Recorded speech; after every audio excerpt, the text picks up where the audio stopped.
The three current options we have for folder are absolute, current, and default.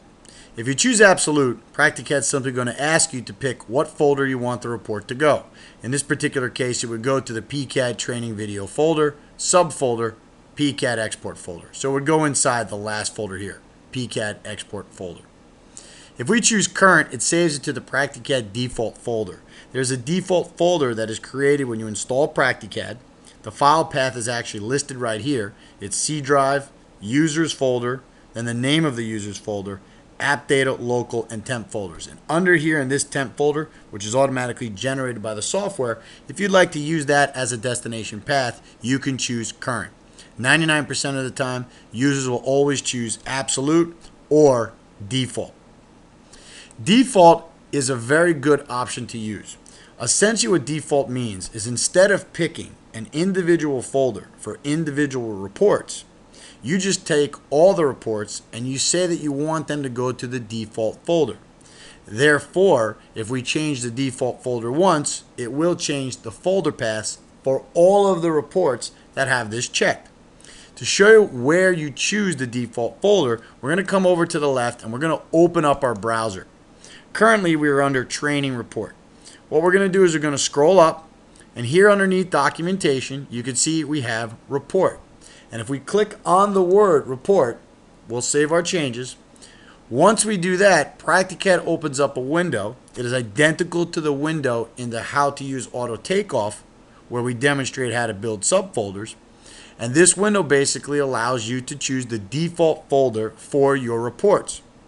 But not one report. All the reports that you see on your software can be pointed directly to the default folder, and then by just simply changing the absolute folder here, it will update the file path for all of the reports that have the default option checked. So here you can see that the default folder for all of our reports currently is under the PCAD training video folder, and there's a subfolder called PCAD Excel reports. We'd also be able to create an additional subfolder, and here we're just going to choose one based on job name for the demonstration.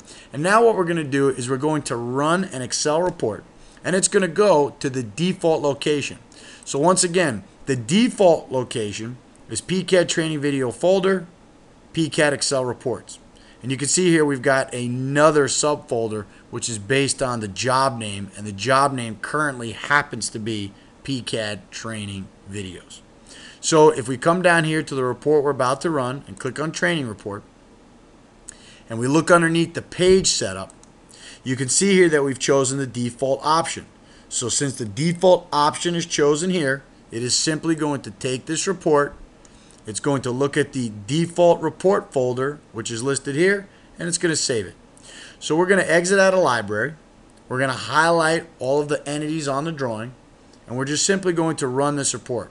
When we click, that report should automatically be saved directly to our folder.